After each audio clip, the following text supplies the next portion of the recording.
예, 민족 최대 명절인 추석 연휴를 앞두고 여야 각 당은 민심의 향방에 촉각을 곤두세우고 있습니다. 정치권은 협치는 없고 이른바 MB정부 과거사를 두고 공방이 가열되는 양상입니다. 이 시간에는 김현 민주당 대변인, 이경환 한국당 부대변인, 김철근 국민의당 대변인, 이종철 바른정당 대변인 네 분 모시고 전국 현안에 대한 각 당 입장 들어보도록 하겠습니다.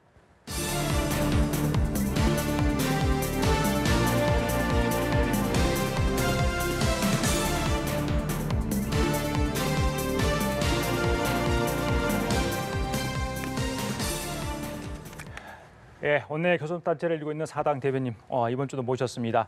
자, 아무래도 이 첫 대담 주제는 이걸로 시작을 해야 될 것 같습니다. 키워드 보여줘 주십시오. 예, 어제 여야 사당 대표와 문재인 대통령 저녁 회동이 있었습니다. 만찬회동. 거기에 대한 각 당의 얘기 좀 들어보고 계속 이야기를 나눠보도록 하겠습니다. 먼저 자, 민주당 얘기. 추미애 대표 참석을 했는데 굉장히 여당 대표로서 분위기 메이커 역할을 톡톡히 했다 이런 느낌이 들던데 지금 평가는 어떻습니까? 네, 어쨌든 추석을 바로 코앞에 두고 있는 상황에서 남북 간의 관계가 굉장히 이제 긴장 국면이고 국민들이 걱정을 많이 하는데 물론 뭐 자유한국당의 홍준표 대표가 참여는 못했지만 그 나머지 야 3당 대표와 저희 더불어민주당 대표와 함께 안보와 관련해서 협치를 하겠다라는 다짐의 자리였고요. 그리고 공동선언문도 같이 함께 그 머리를 맞대고 결론을 낸 자리인 만큼 이후에 이제 청와대가 주도하는 여야정 그 협의체가 제대로 될 수 있도록 또한 기대를 하는 바입니다. 예. 자, 그리고 자유한국당 홍준표 대표가 불참하면서 여러 가지 이슈가 많이 제공이 됐는데 일단 뭐 협치 쇼다 이렇게 규정을 하셨습니다. 네, 어떻게 평가를 하십니까? 예, 뭐 저희들이 불참을 선언할 때부터 걱정했던 것이 그대로 드러난 회담이었다고 저는 생각하고요. 무슨 뜻이냐면 결과적으로 우리는 들러리를 서지 않겠다는 것인데 그 결과는 뭐 합의문이 있다고 이야기를 하지만 결과적으로 보면 실질적인 내용은 없었다. 결과적으로 협치라든지 대화라는 것은 그 대화의 당사자들이 일부씩 양보를 해서 좀 뭔가 서로 뭔가를 주고받는 이런 것들이 있어야 되지 않습니까? 근데 실제로 나온 결과는 일반적인 내용들 외에 새로운 내용 아무도 없고 단순히 그냥 같은 자리에 앉아서 같이 밥 먹었다. 그 내용밖에 없는 것이죠. 그런 차원에서 본다면 결국은 처음부터 우리가 들러리 서지 않겠다라는 입장이 그대로 맞아떨어진 걸로 봐야 되겠습니다. 알겠습니다. 알맹이가 없었다 이런 평가를 해주셨고요. 자, 안철수 대표 오랜만에 문재인 대표를 만났는데 딱 문재인 대통령을 보는 순간 넥타이 색깔을 봤을 것 같은데 어떤 생각이 들었을지 모르겠어요. 예. 그건 이제 뭐 우리 당 색깔을 대통령이 했죠. 그래서 뭐 국민의당을 좀 배려하는 게 아니냐 뭐 이런 그 언론의 시각도 있었습니다만은 뭐 제가 보기에는 우선 북핵 문제로 국민들이 불안감을 가지고 있는 상황에서 대통령과 여야의 그 지도자들이 한 자리에 모여서 대화를 했다는 것 그 자체가 국민들에게는 상당히 그 불안감을 해소할 수 있는 게 있었지 않겠느냐 이런 좀 생각이 들고요. 그런 차원에서 안철수 대표가 안보 대화라는 것을 상당히 오래전부터 그 문제 제기를 했고 그리고 실제로 좀 아쉬웠던 것은 그 유엔에 가기 전에 이런 대화를 먼저 하고 그 내용을 가지고 유엔을 갔다면 오히려 조금 더 낫지 않았을까라는 그런 아쉬움이 있고요.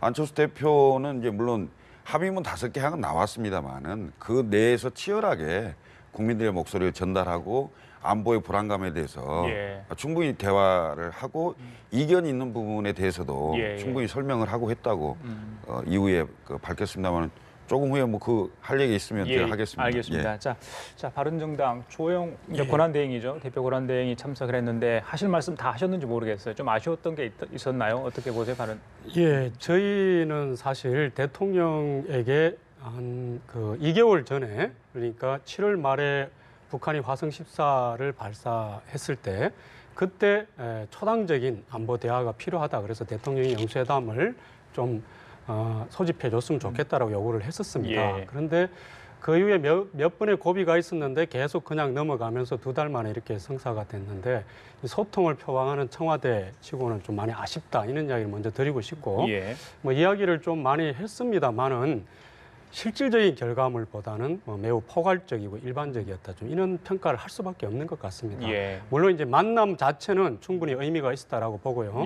그래도 이제 그런 결과물이나마 좀 잘 지켜줬으면 좋겠다 이런 생각이 있는데 아쉽게도 바로 그 회동 다음 날 대통령께서 그 국군의 날 기념 행사에서 작전구 조교 한수 좀 뜬금없는 그런 이야기였다라고 생각이 들고 또 이 좀 최대 문제가 되고 있는 문정인 특보 그야말로 고춧가루를 뿌린 그런 격이 됐다 좀 이렇게 생각이 듭니다. 예, 알겠습니다. 이번엔 자유한국당부터 여쭤볼게요. 홍준표 대표 단독 회동을 이제 계속 원하시는 것 같습니다. 지난번에 우리 이 대표님 나오셔가지고 그 이야기를 하셨잖아요. 그 단독 회동을 제안해 준다면 만날 의사가 있다 뭐 이런 이야기인데. 그 23일 날 이제 미국을 방문하는 걸로 저희들이 알고 있습니다. 그 전에 혹시 만남을 제안한다면 정말 만날 수 있는 건지 그러면 그 여야 영수 회담이 될 텐데 소위 말해서 단독 회동이 될 텐데 어떤 얘기를 과연 하실 수 있을지 두 가지를 제가 여쭙고 싶네요. 뭐 당연히 그 만약에 여당 쪽에서 1대1 단독 회담을 해준다면 만날 수가 있는 것이고요. 그 내용은 당연히 국가 전반에 대한 정책에 대해서는 이야기 되겠지만 주로는 안보 이야기가 좀 현안 아니겠습니까? 그리고 지금 무엇보다도 경기가 안 좋기 때문에 국민들이 편안하게 살 수 있는 경제와 관련된 이야기들, 뭐 모든 이야기들 다 같이 한 테이블에 놓고 같이 이야기를 해야 되겠죠. 실제로 1대1 회담을 요구하는 내용도 그 이유도 저렇게 여러 명이 만나가지고 1시간 내에 무슨 이야기를 할 수가 있겠습니까? 실제로 저희들이 이야기하는 것은 우리가 1대1 대화를 하되 다른 당하고 하지 말라는 뜻은 아니죠. 우리는 다만 우리가 제1야당으로서 좀 심도 있고 깊이 있는 이야기, 국민들에게 편안함을 줄 수 있는 대화를 하기 위해서 그래야 뭔가 좋은 건설적인 내용이 나오지 않겠습니까? 그냥 밥만 먹고 이야기하는 거 들어보고 나오는 대화, 이게 무슨 의미가 있겠습니까? 차라리 1대1로 만나서 깊이 있는 심도 있는 토론을 통해서 생산성 있는 결과를 산출해내자. 이게 우리 입장이죠. 저기 국민의당 입장에서는 어때요? 홍준표 대표의 자꾸 그 범부중대, 2, 3중대 이런 이야기를 계속 하고 있는데 단독 회동에 대해서 그 주장에 대해서 어떻게 보십니까? 국민의당에서는. 대단히 과거적 생각이다. 이른바 양당 체제에서 여야만 있는 1대1의 정당만 있을 때야 뭐 당연히 영수회담하면 1대1로 만나는 거죠. 물론 뭐 만날 수 있다고 저는 생각합니다. 대통령이 자유한국당하고도 1대1, 국민의당하고도 1대1, 바른정당하고도 1대1 이렇게 1대1로 해서 뭐 할 수도 있다고 하겠습니다만은 사실 지금은 안보 대화였기 때문에 다른 국정의 포괄적인 얘기를 한 게 아니지 않습니까? 의제를 안보라는 거에 국한시켰던 걸로 봤을 때는 그나마 안보에 대해서 가장 안보 정당이라고 주장하고 있는 자유한국당의 대표가 들러리 선다라는 걸로 참여를 하지 않는다? 이건 조금 그 넌센스가 아닌가 이런 생각이 좀 들고요. 사실은 다당제 하에서 여야 대표와 대통령이 사실은 수시로 만나야 됩니다. 그 형식과 1대1이나 뭐 3대1이냐 2대1이냐 이거 문제는 별개의 문제고요. 수시로 저는 만나서 대화하고 소통하고 국정에 관련된 여러 얘기를 할 수 있어야 된다. 왜? 특히나 여소야대이기 때문에 대통령이 오히려 더 노력해야 될 부분이다 저는 생각합니다.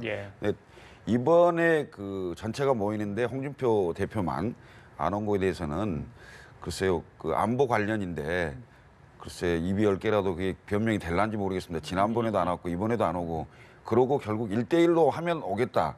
이것은 뭘 의미하는지 잘 모르겠습니다. 자, 민주당 입장은 어떻습니까?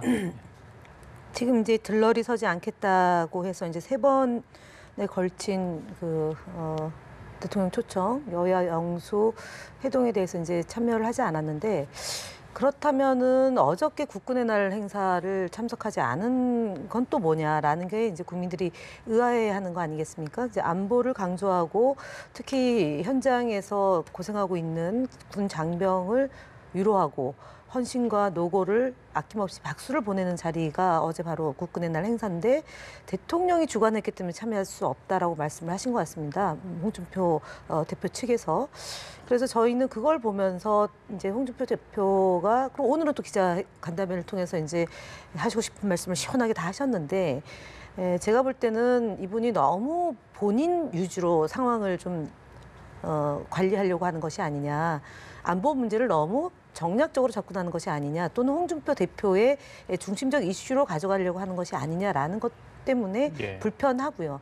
특히 다른 야당 대표는 그러면 의석수가 많고 적음에 따라서 그러면 앞으로 대통령과 정당 간의 관계가 조성이 돼야 되느냐 이런 점도 있기 때문에 협조하고 또 이제 참여하면서 이제 문제를 좀 풀어가는 노력들이 있으면 좋은데 꼭 그렇지 않단 말이죠. 말씀드렸던 것처럼 국군의 날 행사는 대통령이 주관하는 행사라서 안 가겠다. 그러고 다른 식의 안보 행보를 하겠다. 이런 얘기고 오늘은 또 별도로 기자간담회를 통해 가지고 또 사실은 되게 이제 듣기에 민망할 정도의 내용까지 막 쏟아내고 계신 거죠. 그래서 저희가 볼 때는 어쨌든 야당과의 대화 중요하고 야당을 지지하는 국민들과의 대화이기 때문에 더더구나 대통령이 정당 대표를 만난다는 그 대표 한 분을 보고 만나는 게 아니지 않습니까? 그 정당을 지지하고 또는 그 지지한 세력에 대한 메시지를 주는 거기 때문에 홍준표 대표님은 이제 그만 좀 들러리 얘기 그만하시고요. 그 여야정 협의체를 구성하기로 한 것을 좀 협조하시고 투트랙으로 간다는 거 아닙니까? 국회 차원에서도 가고 청와대에서 하는 것도 좀 협조하면서 대통령과의 관계를 어떻게 또 마련할 건가 함께 고민 좀 됐으면 하는 바람입니다. 추미애 대표가 여야 대표, 그러니까 야당 대표들과의 만남을 주선을 하고 있는 건데 그건 뭐 계속 진행형입니까? 네, 뭐 진행형입니다. 진행형이니까. 예, 알겠습니다. 자, 바른정당 이야기하고 그다음에 우리 이 대표 이야기 듣겠습니다. 바른정당 어쨌든 홍준표 대표가 같이 갔어야 했다 이렇게 봅니다. 그래서 그야말로 제1야당의 책임을 하지 못하는 몽리다 이렇게 평가를 할 수밖에 없을 것 같아요. 그런데 이제 아쉬운 거는 뭐냐 하면은 이 정부 여당이 좀 빌미를 준다.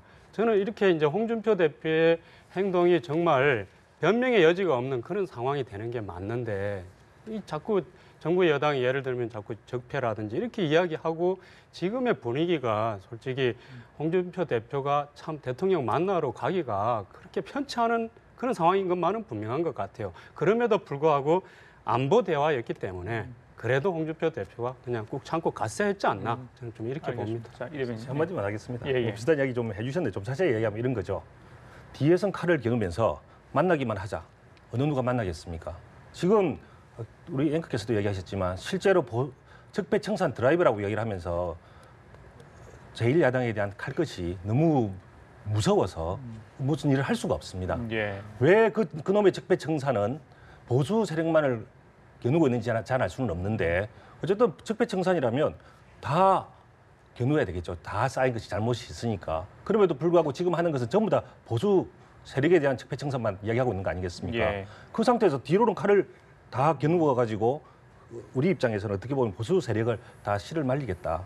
원래부터 선거 이전부터 장기 영구 집권을 획책하기 위해서 뭐 적폐청산을 한다는 식으로 이야기를 했었는데요.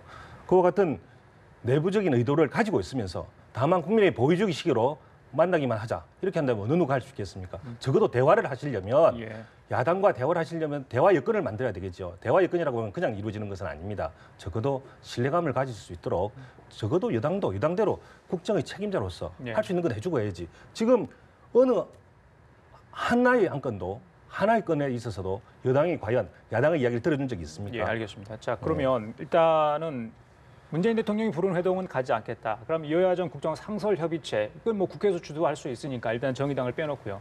자, 그런 자리조차도 안 오시겠다 하면 어떻게 그걸 설득력을 할 수 있을지 그 부분에 대한 답이 좀 필요할 것 같습니다. 아니요, 문재인 대통령이 부르는데 안 가겠다는 뜻이 아니라 적어도 대화 여건이 마련이 된다면 적어도 같이 대화를 해서 야당의 입장, 여당도 양보를 하고 야당도 양보를 할 수 있도록 그 대화 여건이 마련이 된다면 충분히 어느 대화의 여건 장소도 나갈 수가 있죠. 근데 지금은 그게 전혀 불가능한 상태 아니겠습니까? 말로만 대화하자고 이야기하고서는 뒤로는 다른 적폐청산이라는 명목으로 제1야당을 죽이려고 하고 있지 않습니까?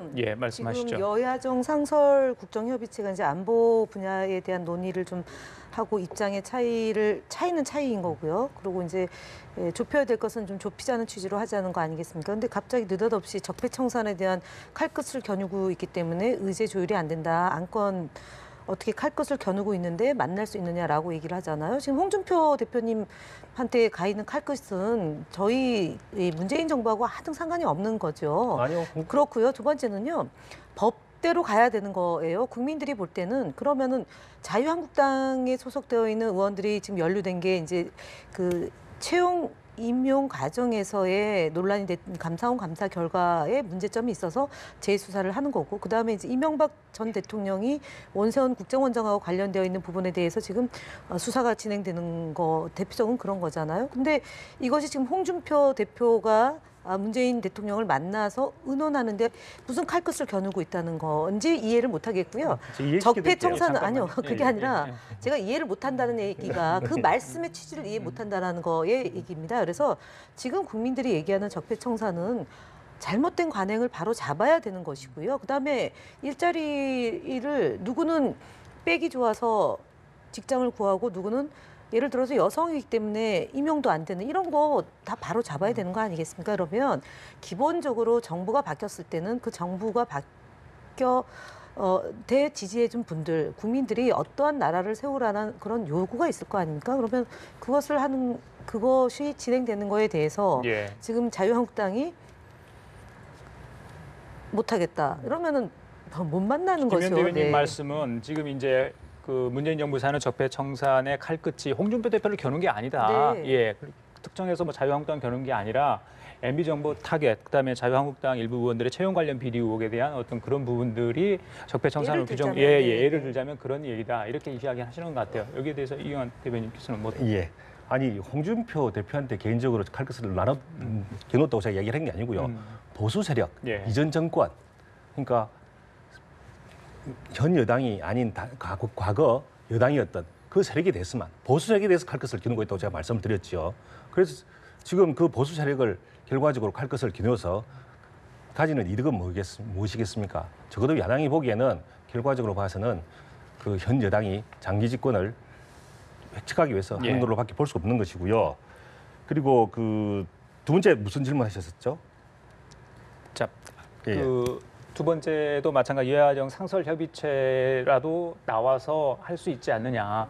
그 부분에 대해서도 아까 얼핏 말씀을 드렸는데요. 당연히 지금 투트랙이잖아요. 그러니까 대통령이 주재할 자리가 어렵다면 국회에서 하는 다른 일법이나 정책 현안을 관련해서 그 자리는 올 수 있는 게 아닌가 이런 생각을 해보거든요. 지금 그 적폐청산이라고 하는 건 아시겠지만은 대통령과 여당이 같이 하고 있는 겁니다. 실제로 민주당 내 적폐청산위원회라고 하는 곳에서 문건을 발표하면서 실제로 여당이 그렇게 하고 있는 거 아니겠습니까? 그 여당 쪽에서도 대화의 기틀을 만들어줘야 대화의 자리에 나가지 않겠습니까? 대화하는 형식만 갖추고 실제로는 대화를 아닌 다른 것을 하고 있다고 생각을 한다면 어느 누가 나가겠습니까? 알겠습니다. 잠깐만 말씀을 드릴게요. 저희가 야당 시절에요. 수도 없는 탄압을 받았습니다. 저는 뭐 당사자이기도 하고요. 국정원 여직원 감금 사건으로 재판을 받았습니다. 지금도 진행 중입니다. 박근혜 정부에서. 그런데 죄를 지은 사람은 국정원인 거예요. 그럼 국정원 조사를 하지 말라는 말씀인지. 전혀 그렇지 않죠. 두 번째는요. 야당이든 여당이든 사건에 연루된 사람들은 조사는 조사대로 받습니다. 재판은 재판대로 가는 겁니다. 그렇다고 해서 여야 대표가 한 자리에 모여서 국정에 대해서 논의하자. 우리가 칼끝을 받고 있기 때문에 그 자리에 못 나가겠다라는 얘기는 홍준표 대표만 하고 계십니다. 잠깐만요. 이럴 줄 알았으면 우리도 회담에 안 나갈 걸 그랬어요. 그렇지 않아도 이제 김철근 대변인 잠깐 뭐냐면 그러니까 여야정 협의체에 대해서는 대통령이 투트랙 얘기를 했고요. 그다음에 여야정 협의체가 지금 잘 안 되는 그 이유 중에 하나가 사실은 교섭단체가 아닌 정당을 협의체에 넣을 수 있느냐 이 문제고요. 그다음에 대통령이 초청하는 자리였기 때문에 지금 교섭단체가 아닌 대표가 가신 거잖아요. 그러면 2석짜리 정당도 있고 1석짜리 원내 정당도 있어요. 원내 정당을 다 하든지 아니면 교섭단체로 자르든지 이런 기준이 정확해야 되는데 우선 기준은 이미 그 교섭단체 원내대표끼리 모여서 합의한 바가 있어요. 그래서 그 기준에 따라서 아마 국회에서는 구성을 해보려고 할 거라고 저는 일단 생각을 하고요. 그다음에 안보대화였기 때문에 제가 했던 그 얘기나 지금 안철수 대표가 청와대에 가서 했던 얘기를 한 3가지만 제가 소개를 할게요. 우선 미국의 확장 억제에 대한 의지를 확고하게 받고 그다음에 명문화시켜달라는 얘기입니다. 확장 억제라는 것은 미국이 쓸 수 있는 모든 가능한 그 억제 수단을 하겠다라는 그러니까 이른바 지금 한미 방위조약 2조에 나와 있는 그 부분과는 별개로 왜냐하면 6차 핵실험이 사실상 게임 체인저 상황에 와 있기 때문에 여기에 맞게 외교적 노력을 통해서 한미 간에 그런 문서화를 만들어 달라는 요청을 했고 실제로 대통령도 상당히 그 부분에 대해서는 정치권에서 그런 그 논의를 하고 요구를 하는 건 좋다. 예? 이런 얘기도 했었고요. 그다음에 물론 이제 그러니까 공동 발표문이죠. 발표문 쓰는데 추미애 대표가 반대를 해서 발표문에 안 들어갔다고 합니다만은 이런 요구와 그다음에 사실 외교 안보 라인의 그 무능이나 그 혼선에 대한 굉장히 강한 비판을 하시고 했고, 그다음에 대통령께서 유엔 가서 연설을 하면서 유엔 연설에서는 평화를 34번인가요? 그다음에 제재는 4번밖에 얘기를 안 했는데 다음 날 한미 정상회담 할 때는 트럼프에 대해서 대단히 뭐 연설을 잘했다는 이런 상반된 어떤 메시지와 시그널을 주는 거에 대해서 대통령과 정부가 북한과 미국 국제사회에 일관된 메시지를 줘야 되는 거 아니냐라는 이런 얘기를 했어요. 했고 사실은 이제 외교안보 라인에 대한 부분에 대해서도 일부 유감 표명 비슷한 것도 있었고 이런 상황이 계속된다면 향후에 뭔가 조치를 하겠다 이런 얘기도 했었단 말이죠. 이런 걸로 봤을 때 예를 들면 홍준표 대표께서 참석을 해서 홍준표 대표가 하고 싶은 얘기와 홍준표 대표를 통해서 국민들의 얘기가 진솔하게 전달될 수 있는 안보에 관련된 사안이었기 때문에 예를 들어 국정 전반에 관한 얘기를 했다면 지금 우리 부대변인께서 말씀하신 부분 일정 부분 일리 있어요. 왜냐하면 한쪽에서는 칼을 겨누고 한쪽에서는 뭐 이렇게 한다는 그 논리에 대해서 일정 부분 일리가 있을 수 있으나 안보 대화에 대해서는 그건 좀 설득력이 떨어진 거 아니냐. 알겠습니다. 자, 여야정 상설 국정협의체 얘기는 우리 바른정당 얘기 듣고 바로 적폐청산 얘기 좀 더 자세하게 해보겠습니다. 다른 분들 얘기 많이 하시는데 짧게 얘기하겠습니다. 다음에 기회 좀 주시고 그 여야정 협의체를 위해서 한국당 설득을 조금 더 하는 건 필요할 것 같습니다. 정부 여당이 조금 더 나서가지고 더 노력을 좀 해줬으면 좋겠고. 정의당이 들어오는 부분에 대해서는 바른정당 그러니까 그 부분은 이제 좀 정리가 필요하겠죠. 조금 더 얘기를 해봐야 되겠죠. 뭐 그건 제가 더 보탤 거 없이 김철근 대변인께서 말씀하신 대로 조금 더 이렇게 검토를 통해서 협의를 해야 될 것 같고. 그리고 뭐 정 안 되면은 어쨌든 또 뭐 사당으로라도 또 어쨌든 좀 시작을 할 필요도 있다 이렇게 봅니다. 다음 키워드 아무래도 이걸로 해야 될 것 같습니다. 키워드 보여주십시오. 자, 이른바 적폐청산 논란이 뜨겁습니다. 특히 이제 어제 이명박 전 대통령이 페이스북을 통해서 직접 입장을 표명하면서 논란이 좀 커지고 있습니다. 그래서 일각에서는 이제 현 정부와 전 정부 간의 어떤 정면 충돌 양상으로 가는 것 아니냐 이런 이제 지적이 나오고 있는데 김 의원님 어떤 그 미소의 의미는 뭡니까? 충돌하겠습니까? 법대로 처리하면 될 일이죠. 그리고 이명박 전 대통령께서 뭐 파국을 면치 못한다, 성공할 수 없을 거다라고 얘기하셨는데 박근혜 전 대통령이 파면되고요. 구속된 상태에서 지금 수사도 진행 중이고 재판이 진행 중이지 않습니까? 그것하고 이명박 전 대통령이 재임 시절에 했던 일하고 크게 다르지 않습니다.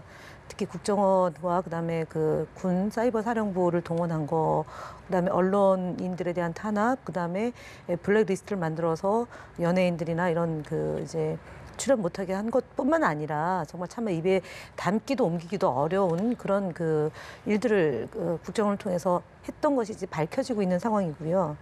이런 것들에 대해서 그다음 또 저희 야당 시절에 그 기초단체장이나 광역자치단체장에 대한 사찰 그런 문건까지 나오고 있는 마당이기 때문에 이 부분은 그 바로 잡아야죠. 그리고 이런 일을 어떤 권력이든 간에 해서는 안 됩니다. 그리고 사실은 뭐 저희 유신 정권 때도 그런 망령으로 인해서 엄청 그 많은 사람들이 고통을 겪었고요. 전두환 뭐 노태우 전 대통령 때도 그런 일이 벌어졌던 것이고 이제 그 김대중 노무현 대통령 때 그러면 안 했냐라고 이제 정진석 의원께서 또 뭐 문건 하나를 흔드셨는데 그거는 정상적인 부처의 활동이고 언론의 그런 잘못된 보도에 대해서 대응하라라는 내용이었고요. 그거는 국정 홍보처가 할 내용이에요, 사실은.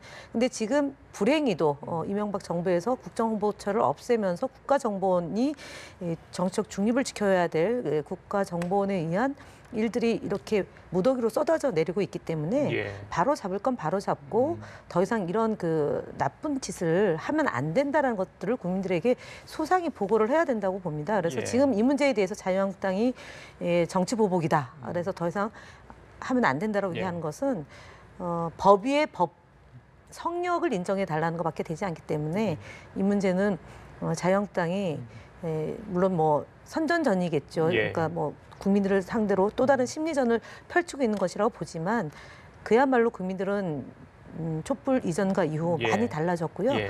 정보를 바로 직접적으로 다 확인하고 이러기 때문에 예. 자유한국당이 얘기하는 문제는 뭐 그닥 그렇게 설득력은 알겠습니다. 없다. 자, 이번에는 예. 바른정당 우리 이 대변인 예. 먼저 좀 여쭤볼게요. 예, 예. 지금 뭐 전당대 준비 과정을 유승민 이제 의원이 전당대 당대표 출마까지 선언하고 지난번에 보수 통합 관련해서 지난번 중진 모임 이후에 여러 가지 이제 뭐 논란도 좀 있고 그런 어수선한 상황인데 바른정당은 이번 적폐청산에 대해서 어떤 목소리를 지금 내고 계시는지 자유한국당하고 약간은 결은 좀 달라 보입니다만 어떤 입장이십니까? 예, 저희는 개혁을 해야 된다라는 그런 생각을 가지고 있습니다. 그래서 적폐청산이 나왔을 때 당연히 적폐가 있다면은 그거에 대해서 시정을 할 수 있도록 하고 새로운 기준을 마련하고 이렇게 해야 된다고 보고 그런 개혁에 저희는 적극적으로 동참할 의사를 가지고 있어요.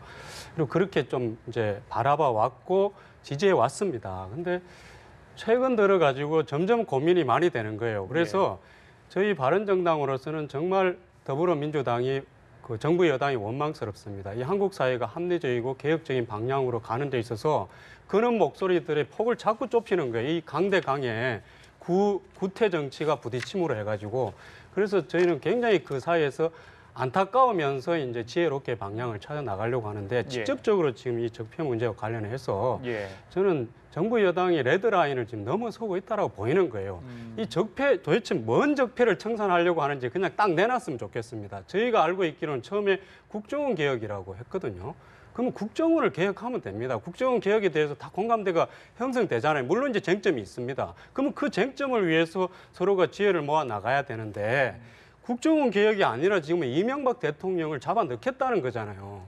예? 이게 완전히 다른 차원으로 가고 있고 조금만 제가 말씀드리겠습니다. 이명박 대통령이 이명박 정부가 어떻게 출발했는지를 한번 보자는 거예요. 이명박 대통령 첫 해 2008년도에 어떻게 됐습니까? 4월 중순부터 해가지고 100일 동안 광화문 광장이 어땠어요?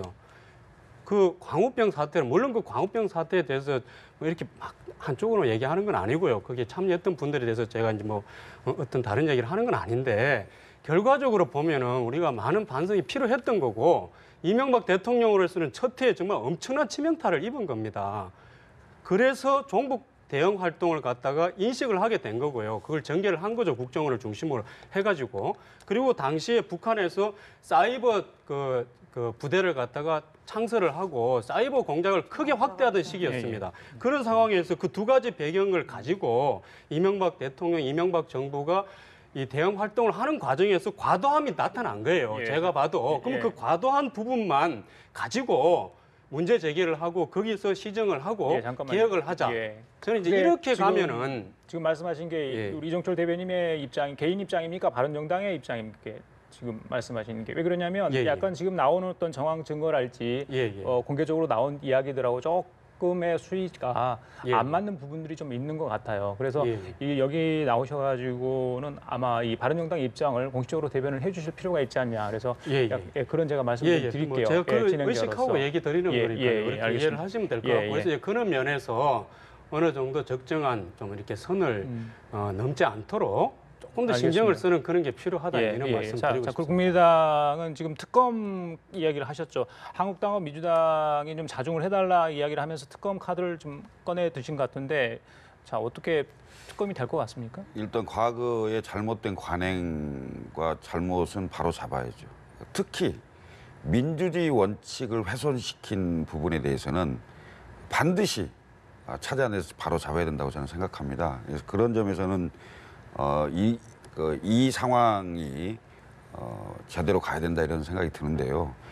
정치권에서 자기 세력의 보온지, 자기 세력의 확대인지 이런 의사를 갖고 있는지 모르겠습니다만은 완전 정쟁, 싸움판, 그다음에 전 대통령, 전 대통령, 전 대통령까지 완전히 한국 21세기 정치판을 20년 전으로 25년 전으로 이렇게 회귀하는 과거 회귀행 정치를 하고 있다는 것에 대해서 대단히 유감스럽게 생각합니다. 그래서 저는 그러니까 이른바 보복 정치, 표적 정치라는 이런 의혹을 받아서는 안 되잖아요. 또 그걸 그렇게 함으로 인해서 뭔가 한쪽을 완전히 정리하려고 한다는 그런 또 피해의식을 받게 해서 어떤 의미에서 표적이라고 보시는 건가요? 왜냐하면 그러니까 표적 보복 정치라고 지금 얘기를 하잖아요. 예. 그러니까 자유한국당이나 이쪽에서 보복 정치 아니냐 이렇게 나오는 거지 않습니까? 이런 부분에 대해서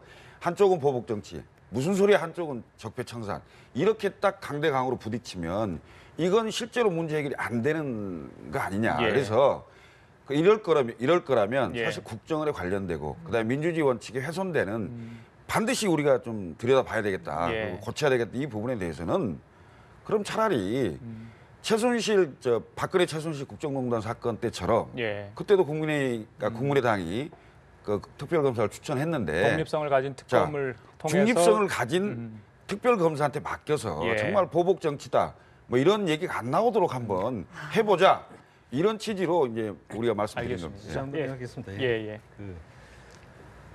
왜 정치 보복일 수밖에 없느냐? 잣대가 다르기 때문이죠.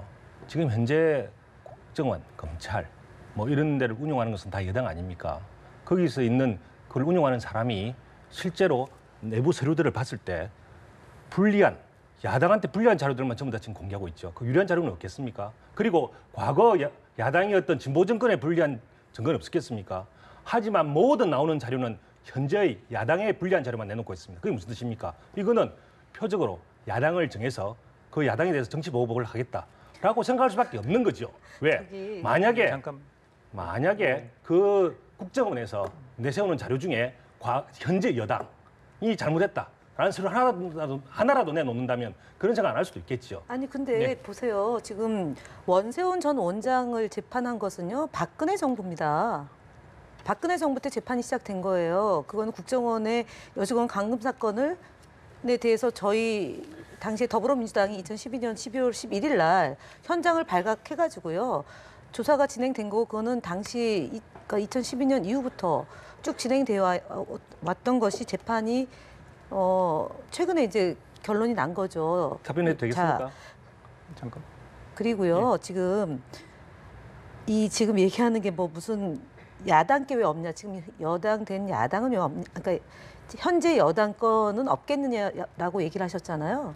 박근혜 정부, 이명박 정부에서 탈탈 다 털었습니다. 그래서 전직 대통령을 죽음으로 내몬 사건까지 발생했고요. 그리고 저희는 표적뿐만이 아니라 예를 들어 이해찬 전 총리 같은 경우는 노무현 재단을 통해서 100만 원 후원금 계좌 들어온 것까지 추적을 당했어요. 그 주변 싹 뒤졌습니다.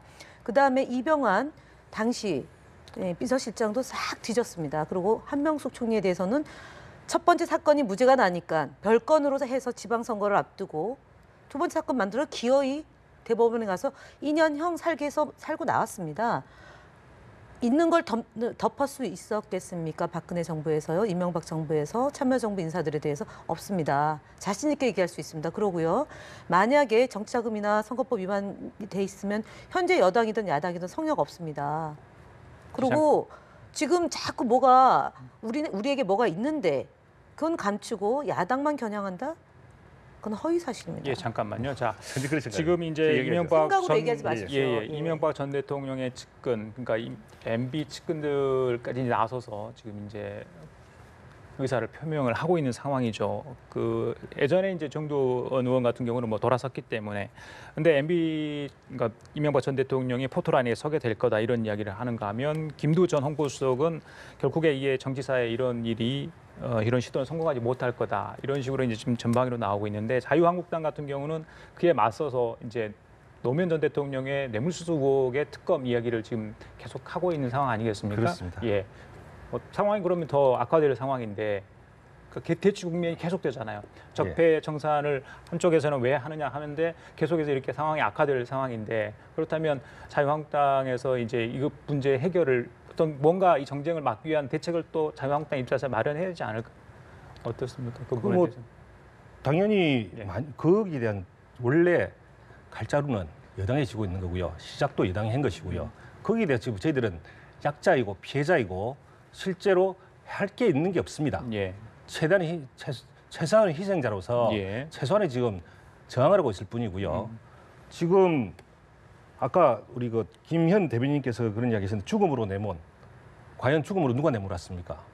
과연 이명박 전 정권이 내몰았습니까? 네. 제가 보기에는 오히려 죽음으로 내몬 것은 그 당시 예. 노무현 대통령을 제대로 보좌하지 못했던 사람들이 내모는 겁니다. 그 부분은 좀 민감한 부분이고 여기서 지금 다 다룰 수 있는 상황은 아닌 것 같아요. 자, 그리고 지금 내일부터 추석 연휴가 시작돼요. 근데 국민들이 지금 안보 위기 속에 적폐청산 또 과거 이야기, 과거사 논쟁 이야기 계속해서 지금 이렇게 정치권이 되고 있는 상황인데 과연 국민들이 어떻게 이 모습을 보고 있을지 한번 그것도 헤아려 주시면 좋겠고요. 네 분께 이제 추석 연휴 최장 추석 연휴 아니겠습니까? 국민들에게 그 각 당이 전하는 메시지가 좀 필요할 것 같아요.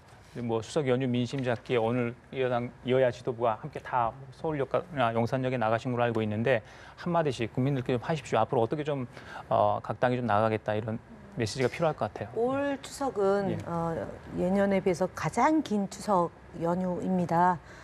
대한민국 그 추석 때마다 국민들이 이구동성으로 얘기하는 게 더도 덜도 말고 한가위만 같아라라고 얘기를 하시고요. 올 한 해에도 이렇게 풍성한 추석을 마련해 주시기 위해서 각고의 노력을 기울인 국민 여러분들께 감사드리고요. 저희 더불어민주당은 추석 연휴 기간에도 정기국회를 잘 대비해서 나라다운 나라를 세워달라는 국민의 요구에 부응하기 위한 노력을 기울일 것입니다. 그래서 경제 문제도 좀 잘 해결됐으면 하는 바람이고요.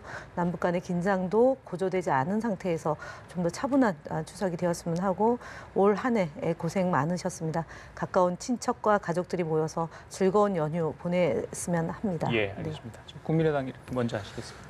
먼저 하십시오. 먼저 하십시오. 제가 먼저 기회를 드리는 거예요. 예. 저희는 이제 민생과 국익을 최우선으로 문제 해결을 하는 그런 정당이 되겠습니다. 지금 또다시 양극단의 정쟁의 정치, 과거 회기의 정치, 구태 정치가 다시 국회를 휘감고 있습니다. 새로운 대한민국을 만들기 위해서는 이 정치만으로는 도저히 문제를 해결할 수가 없습니다. 그래서 정쟁, 구태를 지양을 하고요. 실제 문제를 어떻게 해결할 것인가를 머리를 맞대는 그런 노력을 하겠습니다. 그리고 경제가 대단히 어렵습니다. 장기 저성장 국면으로 일자리도 없고 청년들은 더 심합니다. 그래서 국민의당이 경제 문제에서도 문제를 해결하는 유능한 정당이 되도록 노력하겠습니다. 예, 알겠습니다. 예, 뭐 비슷한 얘기인데 저도 간단하게 하겠습니다. 같은 얘기를 많이 하셨으니까. 예. 어쨌든 안보 상황도 어렵고요. 뭐 이 긴 연휴 기간 동안에 북한이 또 어떤 짓을 할지도 모르겠습니다. 뭐 핵을 또 실험할 수 있을 것도 같고 예. 미사일을 또 쏠 수도 있을 것도 같은데 대신에 국민들은 거기에 연연하지 말고 편안하게 일단 연휴를 즐겼으면 좋겠습니다. 다만 지금 아까 얘기도 하셨지만 경제가 많이 어려우니까 그런 어려운 속에서도 예. 그 훌륭한 아주 좋은 연휴를 보내셔서 예. 돌아오실 때는 아주 한가득 예. 마음 한가득 좋은 선물 받아 가지고 오시길 바라겠습니다. 알겠습니다. 예. 자, 예. 나라가 국민들한테 행복감을 드려야 되는데 좀 못 그러고 있는 것 같습니다. 정말 죄송한 마음 금할 길이 없고요. 이런 정치 혼란 좀 하루빨리 극복할 수 있도록 저희 바른정당이 앞장서겠습니다. 저희 바른정당 초심 그대로 예. 개혁 보수의 길 꿋꿋이 가겠습니다. 예. 추석 동안 가족분들과 함께 정말 모든 시름 그 순간만이라도 잊으시고 행복한 시간 보내시기를 바라겠습니다. 알겠습니다. 자, 네 분 대변인이 했던 말씀들 우리 국민들이 잘 들었을 것 같습니다. 추석 연휴에는 좀 여의도에 웃음꽃이 좀 피었으면 좋겠습니다. 지금까지 원내 교섭단체를 이루고 있는 네 분의 대변인과 함께 얘기 나눠봤습니다. 말씀 잘 들었습니다. 네.